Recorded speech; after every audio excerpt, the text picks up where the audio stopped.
हाय बच्चों, कैसे हो आप? अच्छे हो? मैं भी अच्छी हूँ। तो बच्चों देखो, अभी नेक्स्ट हम देखने वाले हैं रोटेशनल डायनामिक्स का न्यू पॉइंट, जो है expression of torque Q in terms of movement of inertia. ठीक है, अभी देखो मूवमेंट ऑफ इनर्शिया के टर्म में हमें टॉर्क क्यू का एक्सप्रेशन निकालना है। टॉर्क क्यू तो का फॉर्मूला क्या है? टो is equals to force into radius vector. Correct. अभी देखो हम देखेंगे, suppose this is the any shape of body having mass m. This is the centre of this body. This is the axis. Moment of inertia I. This axis is rotated in circular direction. Means angular velocity इसकी. Angular velocity हम omega से denote करते हैं, omega. और angular acceleration हम alpha से denote करते हैं, राइट? Angular acceleration. अभी यहाँ पर देखो, हमने 3 पॉइंट लिए. सपोज ये 2 पॉइंट लिए. ये हो गया सपोज मास m1. ये 1 पॉइंट. अगर इधर 2 सेकेंड पॉइंट लिया मैंने, मास m2. और यहाँ पर तीसरा पॉइंट एक लिया मैंने, सपोज नंबर ऑफ पॉइंट्स. ऐसे बहुत नंबर ऑफ पॉइंट्स ले सकते हैं. मैंने अगर यहाँ पर लास्ट वाला लिया mn, ये इधर, ये यहाँ पर, ये यहाँ पर, ये फोर्स है. फोर्स कैसा है? परपेंडिकुलर एक्ट होता है, राइट? तो इसका फोर्स होगा F1, इसका फोर्स होगा Fn, इसका फोर्स होगा F2. बराबर. ये 1 पार्टिकल है, ये 2 पार्टिकल है, ये 3 नंबर ऑफ पार्टिकल. अभी यहाँ पर इसका रेडियस वेक्टर आएगा R1, इसका रेडियस वेक्टर आएगा R2, इसका रेडियस वेक्टर आएगा Rn. ठीक है. तो अभी देखो, हम तो का तो फॉर्मूला हमने देखा है, F.R. तो इसका डिस्क्रिप्शन क्या आएगा फिर? Description, if consider any shape of body having mass m. Correct. The number of particle, ये कैपिटल M करेंगे हम. पूरे बॉडी का मास कैपिटल M, और बाकी के जो अंदर के जो पार्टिकल्स है उसका मास आएगा m1 m2 dash dash mn. ठीक है. Let the number of particles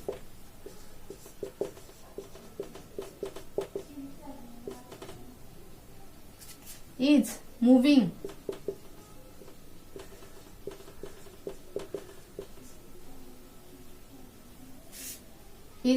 in a circular direction.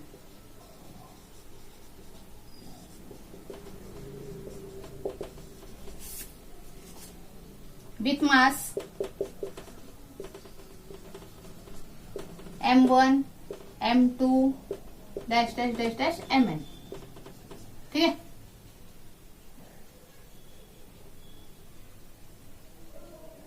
And R1 R2 dash dash Rn is the radius vector of this particle. ठीक है. And R1 R2 dash dash Rn is the radius vector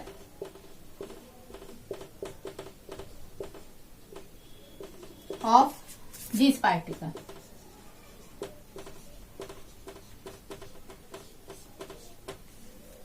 उसके बाद the force F1 F2 Fn. The force F1 F2 Fn is attracted perpendicular to the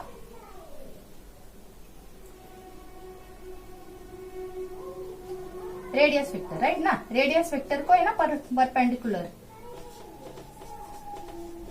ये देखो यहाँ पर ये पूरा रेडियस वेक्टर मीन्स ये रेडियस, इसको ये परपेंडिकुलर है ये फोर्स F2, इसको भी सेम परपेंडिकुलर F1, इसको भी same perpendicular Fn, right. Radius vector हो गया, ये हुआ डिस्क्रिप्शन। अभी हम देखेंगे डेरिवेशन। डेरिवेशन में क्या आएगा फिर, हमने देखा, देखो यहाँ पर टो equals to Fr but force equals to ma, right, mass and acceleration.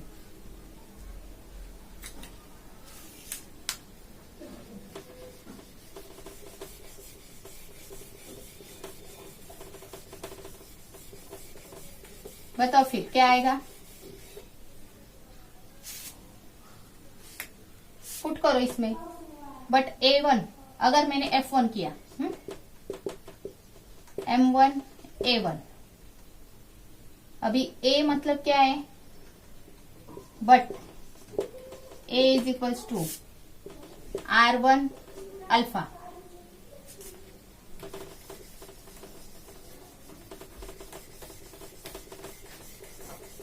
क्या आएगा, इसमें पुट करो F1 में, F1 equals to M1 A1 की बजाय R1 अल्फा, R1 अल्फा, बराबर। ये इधर पुट करना होगा। सेम F2 क्या आएगा, M2 R2 alpha,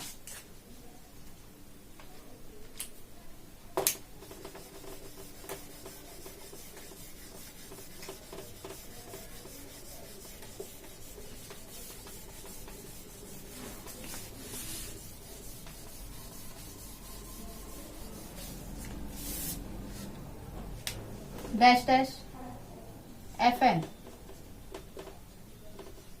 Mn Rn alpha, ठीक है। F1 F2 Fn ये मिल गए, वो हम पुट करेंगे यहाँ पर। तो उसके पहले हमें लिखना होगा ये टो 1 टो 2 टो 3, राइट ना। इस पॉइंट को टो 1 आएगा, इस पॉइंट को टो 2, इस पॉइंट को tau n, tau equal to total tau का हम निकालेंगे। Tau equal to tau 1 tau 2 dash dash tau n। Tau 1 क्या है, F1 R1, तो F1 R1 क्या होगा फिर, F1 R1, F2 R2 dash dash Fn Rn। अभी F1 M1 R1 alpha,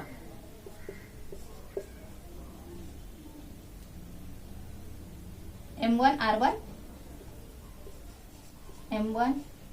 R1 alpha, और ये R1 फिर से, राइट ना, ये R1, ठीक है।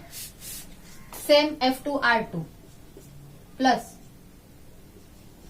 M2 R2 alpha R2 dash dash, यहां पर आएगा Mn Rn अल्फा और फिर से Rn, ठीक है। करो फिर इसमें, नहीं बराबर ना, ऐसे ही ना। अभी टो R1 क्या होगा, R1 स्क्वायर, ठीक है। M1 R1 square alpha, same M2 R2 alpha plus dash dash Mn Rn square alpha, बराबर। यहां तक आया समझ में।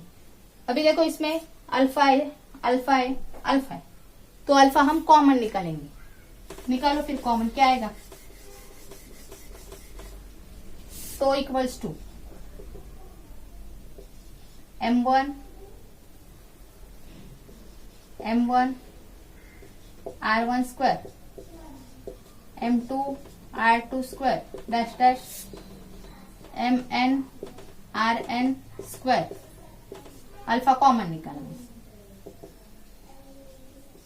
तो इक्वल्स टू, अभी ये जो पूरी टर्म है वो क्या है i, राइट। तो मैं ऐसे करती हूं, इधर लिखती हूं बट i इक्वल्स टू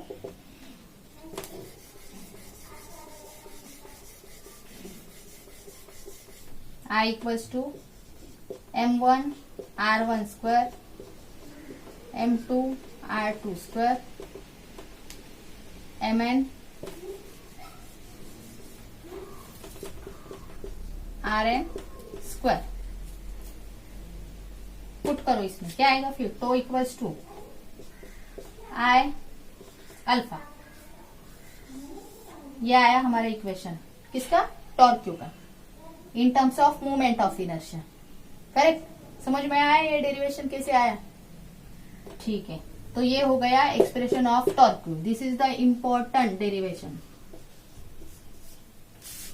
ये ऐसी डायग्राम निकालनी है, इस पर से डिस्क्रिप्शन लिखना है पहले, डायग्राम में क्या है, एंगुलर वेलोसिटी, एक्सेलरेशन, ये सब। उसके बाद ये पूरा, ठीक है, एक्सप्रेशन। अल्फा, हमने अल्फा यहां पर यूज किया है, देखो ये angular acceleration, angular acceleration, angular acceleration. R is the radius vector, M is the mass.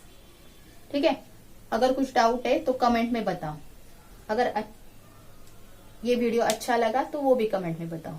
ठीक है, पॉइंट देखेंगे हम, radius of gyration. Radius of gyration,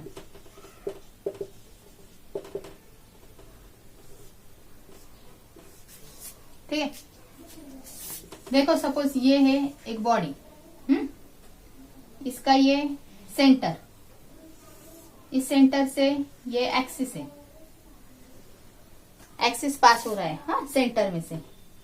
और यहाँ पे एक पॉइंट है जिसका मास सपोज m1 है,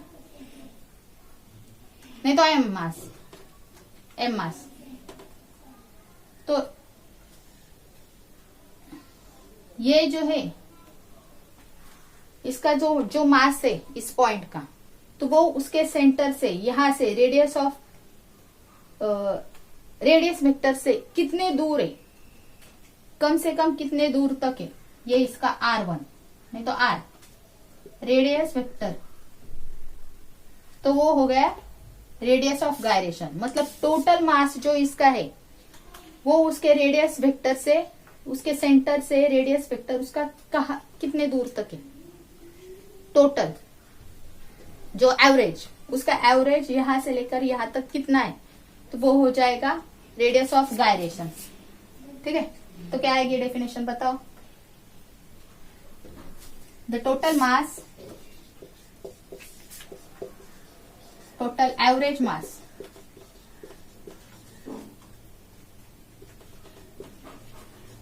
of a particle, total average mass of a particle is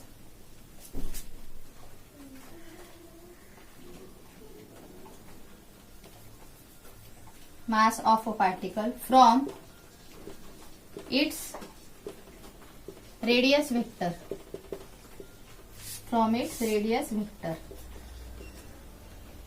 r is called as radius of gyration।